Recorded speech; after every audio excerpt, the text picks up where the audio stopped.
I'm going to drop what is hopefully a pretty lukewarm take here. Human behavior is weird.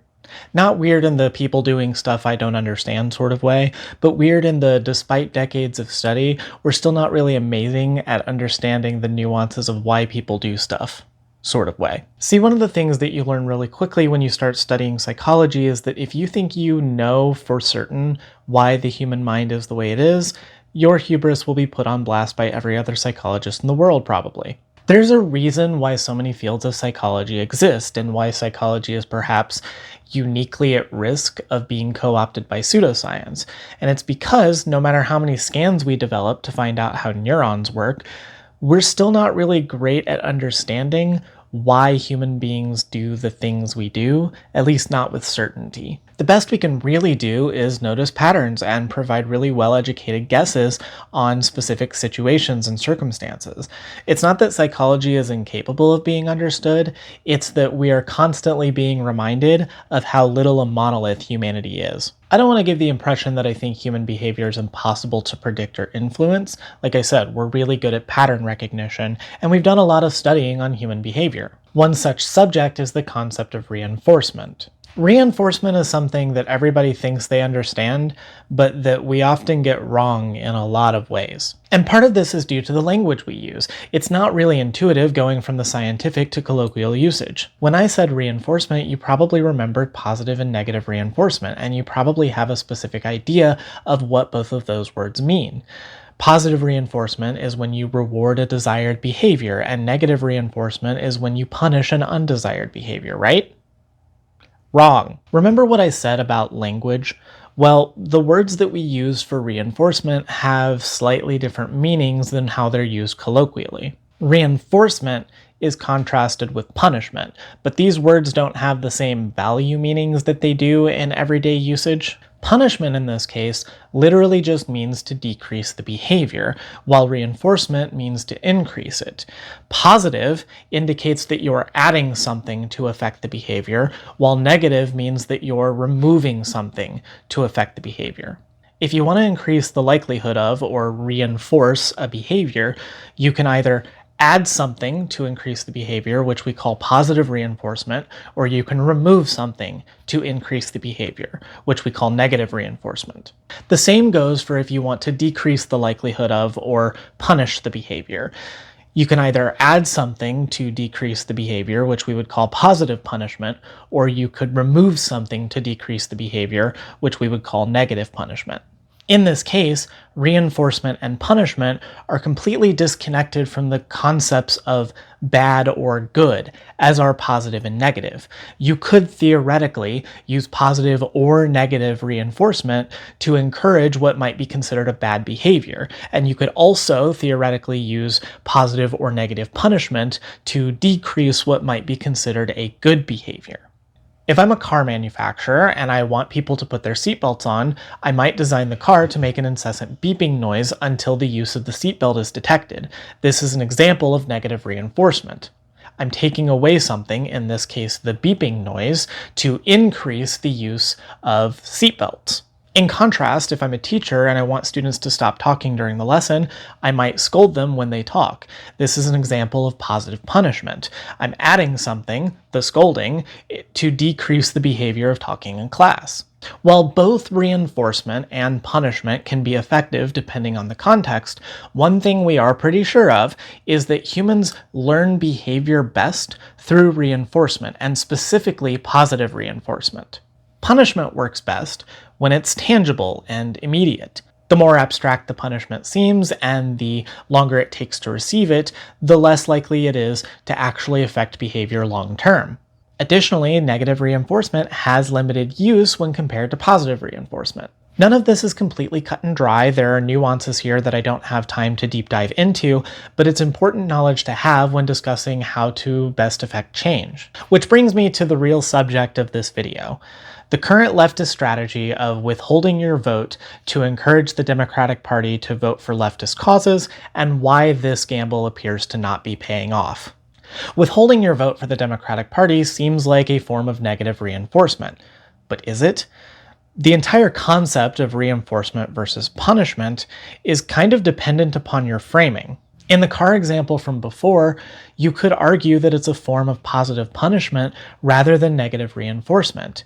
In one framing, you're removing the beeping noise to encourage seatbelt use. In another framing, you're adding the beeping noise to discourage driving without a seatbelt. This is why psychology is messy, by the way. While you can make the argument that withholding your vote is negative reinforcement since you're removing the vote to encourage supporting leftist causes, you can just as easily make the argument that it's negative punishment since you are removing the vote to discourage opposing leftist causes. Reinforcement and punishment often feel more cut and dry when talking in the context of child rearing and pet training because those things are how it's most often put to use. But it becomes a little more complex when you apply it to things like politics because the incentive structures of politics are very different from raising a child or training your dog.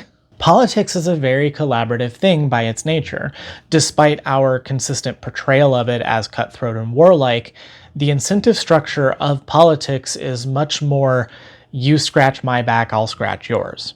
If negative punishment is the least effective method in the context of child rearing, you can imagine it becomes even less effective when applied to politics. There's a reason why lobbying works the way that it does. It's literally a form of positive reinforcement. Politicians are promised something tangible, usually money, if they continue to vote for policies or draft legislation that the lobbyist wants. And sure, this can and does lead to a lot of corruption, but without some amount of this, the system doesn't really work. This is because voting has a similar effect. When voting blocks or caucuses approach a politician, often the better strategy is to promise the votes first to get the politician more amenable to you in exchange for those policies that the voting bloc wants. While your average voter might just be presented with a list of politicians and then have to choose the least worst of the bunch, in a political organizing context, it's often a little bit better to treat the votes the way a lobbyist might treat money. That is, promising the votes first and then leveraging that to get the policies you want. Now I know what you're thinking. If this is the case, then how on earth is me withholding my vote any different from a lobbyist withholding money? Well, it's because the lobbyist isn't often withholding the money. Generally, they're making a gamble that the politician is going to make good on their promises and then only withholding further support once it's clear that they're not going to vote in their interests. Even then, they don't tend to immediately back out because loyalty is a two-way street. The difference here is in the framing and what action is being led with. The promise of money or influence is used as a hook, and then once those promises are kept, each cycle it becomes harder and harder for the politician to risk losing that support. This functions as a form of positive reinforcement, and historically, it's very effective. The reason why politicians are more influenced by positive reinforcement is because consistency and reliability matters. Politics is a very unstable career. You can lose everything just as quickly as you gained it. So when choosing which voting blocks to court, you often have to make safer decisions than you otherwise would. This isn't to say that ideology plays no role in this. Obviously, politicians are not all completely unprincipled, but generally they're a little bit more malleable in one or more directions. When you lead with, "I will not vote for you," it signals to the politician instability and therefore a lack of reliability. When Democrats court center-right Republicans, it's because that voting bloc is more reliable more of the time. It's not that they're going to get every single one of them to vote Democrat, it's just that centrists are by their nature more malleable in either direction. But Saige, if I always vote for them even when they don't do the things that I want, doesn't that signal that they don't have to care what I want? My sweet, sweet angel. If you don't vote for them, they have no incentive to care what you want anyway. Voting against a politician to punish them for walking back on their promises can be effective, but it goes back to that whole part about leading with the support first and then withholding only when they walk back on their promises. Even then, this is only really effective when you've already established yourself as a consistent voting bloc. If you refuse to vote for them as the default, you are by definition not a voting bloc. Remember what I said about punishment needing to be tangible and immediate to be effective? When you lead with not voting, you aren't doing either. I will not vote for you is not a tangible punishment in this case because the assumption is now that the vote isn't there to begin with. How then are you punishing them by removing your vote if you didn't give it to them in the first place? And because you're leading with the lack of votes, it's also not immediate because you haven't actually removed something as a reaction to an existing behavior. I see this rebuttal as coming from a very particular set of mythos that the left has started to accept about the Democratic Party. Those being that the Democratic Party has refused to work with progressives, that Biden's term was worse than Trump's term because he did nothing for the working class and walked back on his social policy, and that if Trump had won in 2020, he would have been so unpopular that a MAGA Republican couldn't have replaced him at all. But is any of this really true? The short answer is no. The long answer is there's a lot of context that muddles that particular framing. For starters, 2016 to 2024 saw the highest number of progressive politicians being elected in the US in basically ever, and with that large of a caucus growing, it has forced the Democratic Party to have to work with progressives. This has had tangible results because it means that a lot of liberal centrist Dem types have moved to the left on issues like LGBT rights, Medicare for all, and better workers' rights. It was during Trump's term that we would see politicians like AOC, Ilhan Omar, and Rashida Tlaib being elected because of their progressive policies.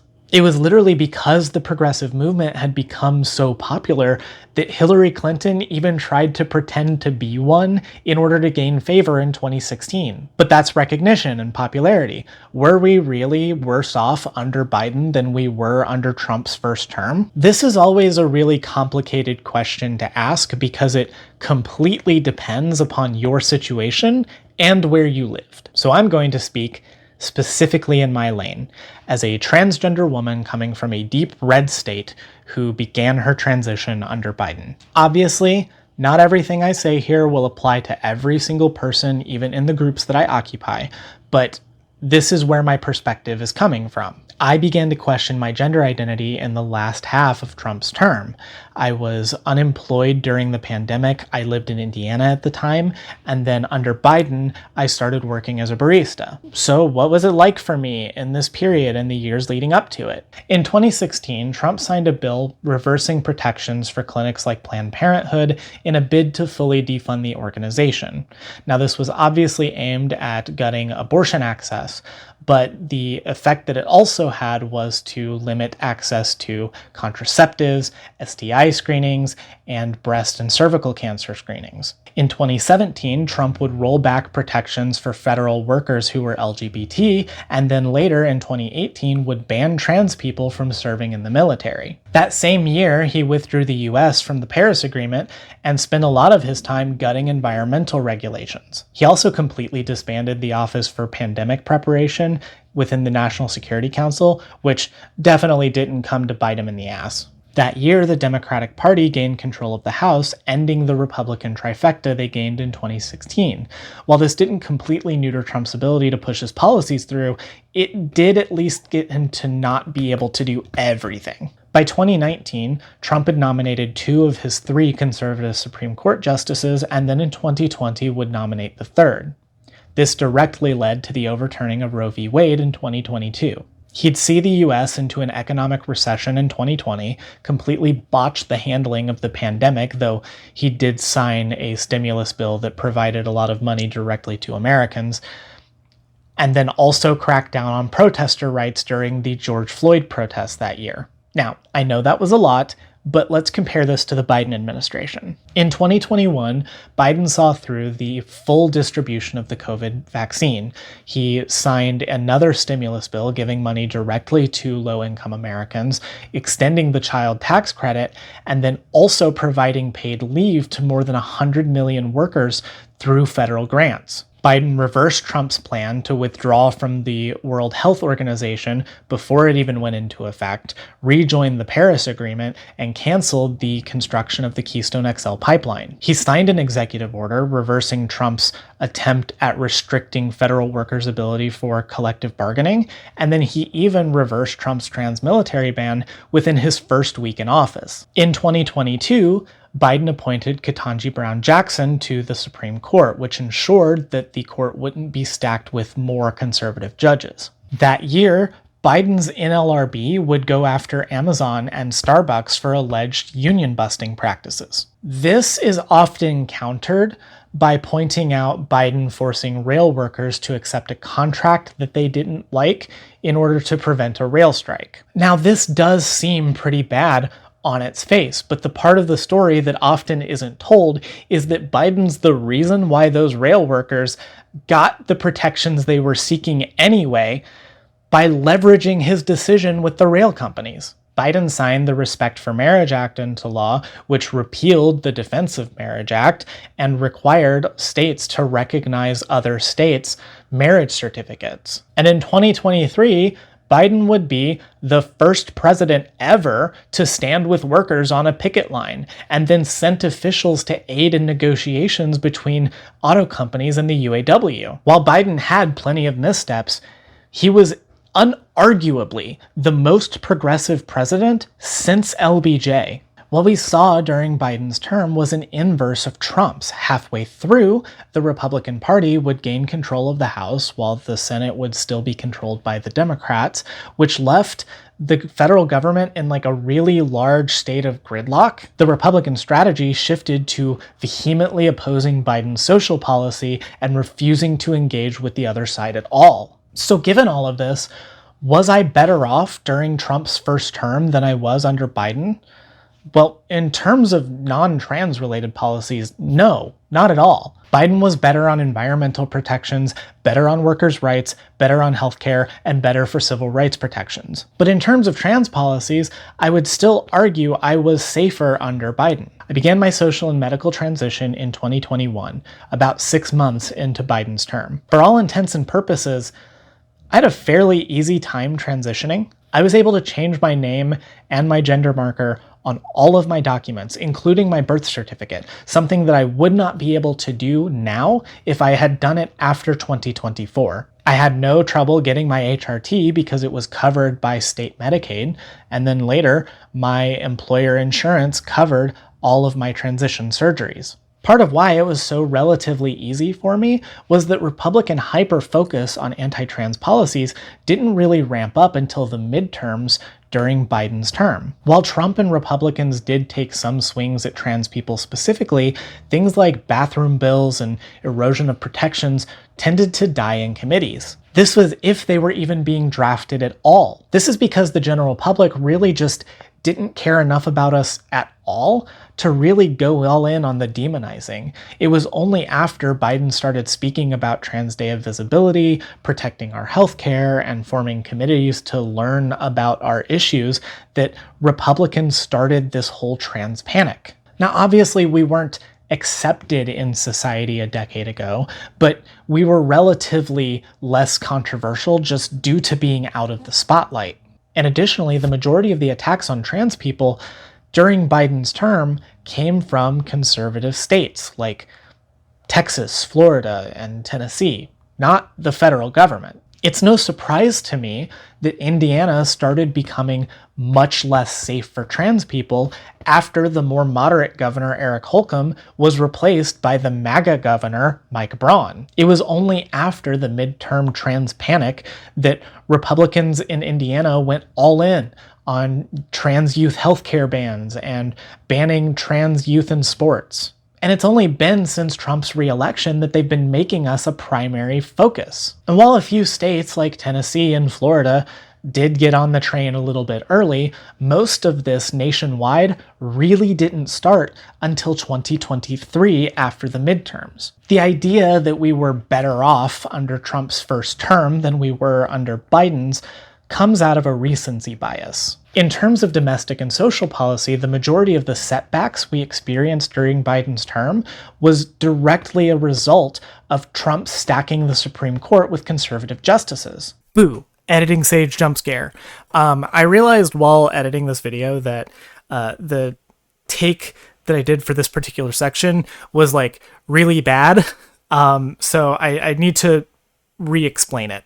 So effectively what I'm getting at here is that Attacks on our community were a little bit less viable a decade ago because of how obscured from view our community was. It was only after the 2022 midterms that Republicans started really using us as a wedge issue in reaction to how progressive Biden was on trans issues. It's really easy to say that Biden didn't fight hard enough for us when doing so basically became impossible to do without measures that could easily be reversed by the next administration, because the attacks didn't ramp up until later on in Biden's term. But I'm getting off track here. The whole point that I'm trying to make is that this idea that Biden did so little for the working class, that Trump's victory was all but assured, and that if he would have just won in 2020, we would be done with Republicans now, is just absurd on its face. The only reason this has become such a compelling argument amongst the left is because Republicans keep gaining ground. The thing is, the reason they're gaining ground isn't because they're popular, it's because they keep openly breaking laws, changing the rules to suit their agenda, and removing all outside sources of information so that their propaganda is the only available public source, all while funneling infinite money into campaigns. In believing this idea about Biden's administration, you're literally accepting Republican propaganda. But even if it were the case, withholding votes from Democrats still isn't the most optimal solution for winning. We saw this with the Uncommitted movement in 2024. Now, I know that bringing up the Uncommitted movement in regards to Harris's loss is going to tank my retention time, but just hear me out, please. The whole idea of the Uncommitted movement was to leverage the option to vote uncommitted in certain state primaries to push the Biden campaign into supporting 4 demands. Those demands were an immediate ceasefire from Israel and Hamas, a revocation of all U.S. military funding to Israel, the end to the blockage around the Gaza Strip, and the reinstatement of UN RWA funding. These things did not happen. While the movement did have some successes in getting the Biden administration to slow down arms shipments and to place sanctions on certain Israeli settlements in the West Bank, the broader goals of the movement were considered dead on arrival. After Biden dropped out and Harris was chosen to replace him, the movement attempted to do the same thing with her campaign. Except there was a problem.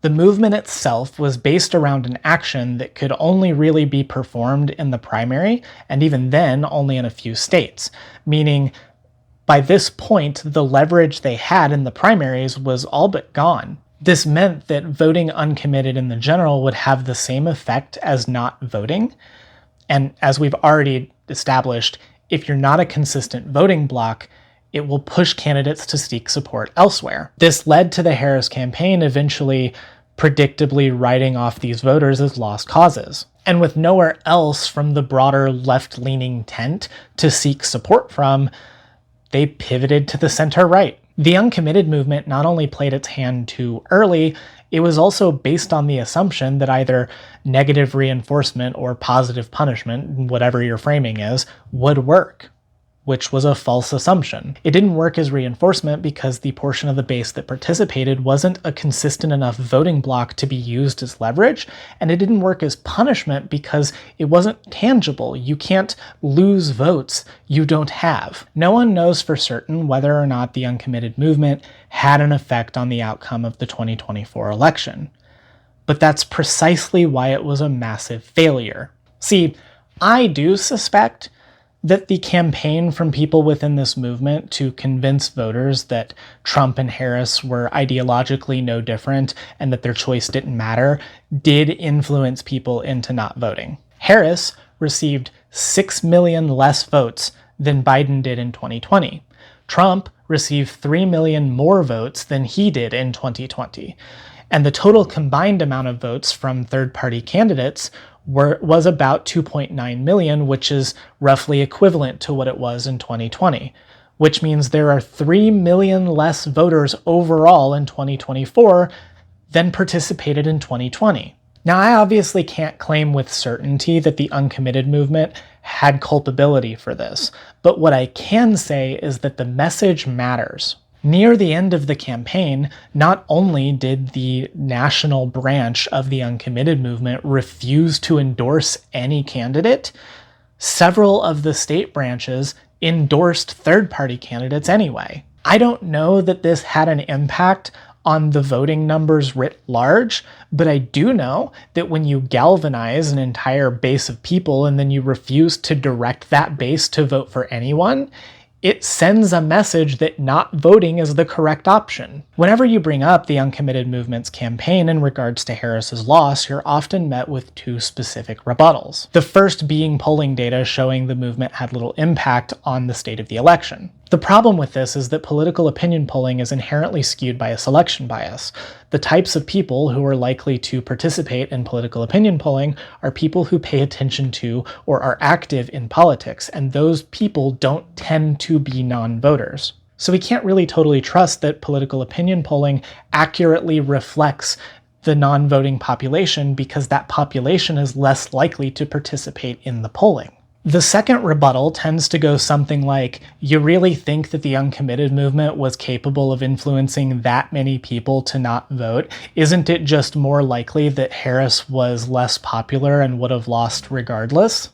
To which I say, then what was the fucking point? If your movement is so toothless that it can't get its primary goals from the start, and also can't have any broader impact on the election that it's trying to influence, then it was a waste of time and a distraction. This answer is telling on itself. It's Schrodinger's asshole in political advocacy form. I, however, don't believe that the Uncommitted movement was powerless. I do believe that people are susceptible to consistent messaging, and when you spend your time consistently giving the message that the options in front of you are ideologically no different and that your choice doesn't matter, I can't help but wonder how many people were influenced by that message. Ultimately, it's a perfect example of how negative punishment isn't effective in political context when you're trying to gain further favor, especially if you aren't a consistent voting bloc. If we had no electoral college, or we were a parliamentary system, or we used ranked choice voting,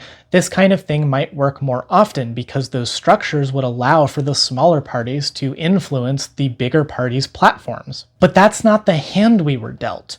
All we can do is try to change the system, but we can't do that if our main strategy is always brute forcing it. The TLDR here is that if you want to get politicians on your side, refusing to vote for them is not the most optimal strategy. In fact, the opposite often works better. Psychology shows us that positive reinforcement, that is, adding something to encourage and increase a behavior, works better than negative reinforcement or punishment. Movements like the Uncommitted movement tend to fail because they start with the assumption that politicians are more threatened by an inconsistent voting bloc than they are by a consistent one. And further, we need to stop accepting the narrative that Biden was worse than Trump's first term because it only serves to further the right's political agenda by accepting their propaganda. I understand that politics is really messy and that it's frustrating to see little or no return after fighting for what feels like forever. It's not satisfying to be reminded that the future we are creating is likely one we don't get to share in, but it is the truth. We are relatively early on in a fight that will probably last indefinitely, and that makes the choices we make right now so much more important because they will have long-term consequences. If we want to succeed, we can't just break everything and hope the world will fall in line. And we also can't make progress if we don't make our goals attainable and achievable. I refuse to accept that movements like the Uncommitted movement had no effect on the 2024 presidential election because I refuse to believe that we are that powerless, which is why it's so important to unpack these things. Because as we saw in 2024, the world may not be able to get better overnight, but it certainly can get worse, and we do have the power to influence that. Thanks so much for watching. If you've enjoyed this video, please be sure to share it, give it a like, comment, subscribe to the channel. If you want to learn more about the Uncommitted movement and its role in the 2024 election, friend of the channel Admiral Paco is releasing a video about the Uncommitted movement in full that goes into way more historical detail than what this video was intended to go into. Please be sure to go watch that. It's going to be in the pinned comment. It's going to be in the cards here. It's going to be in the description as soon as it's out. Please please, please, please go watch that. Admiral Paco does really good work. They do really good history deep dives that I think more eyes should be on. So please, please go subscribe to their channel. Anyway, I will see you in the next one.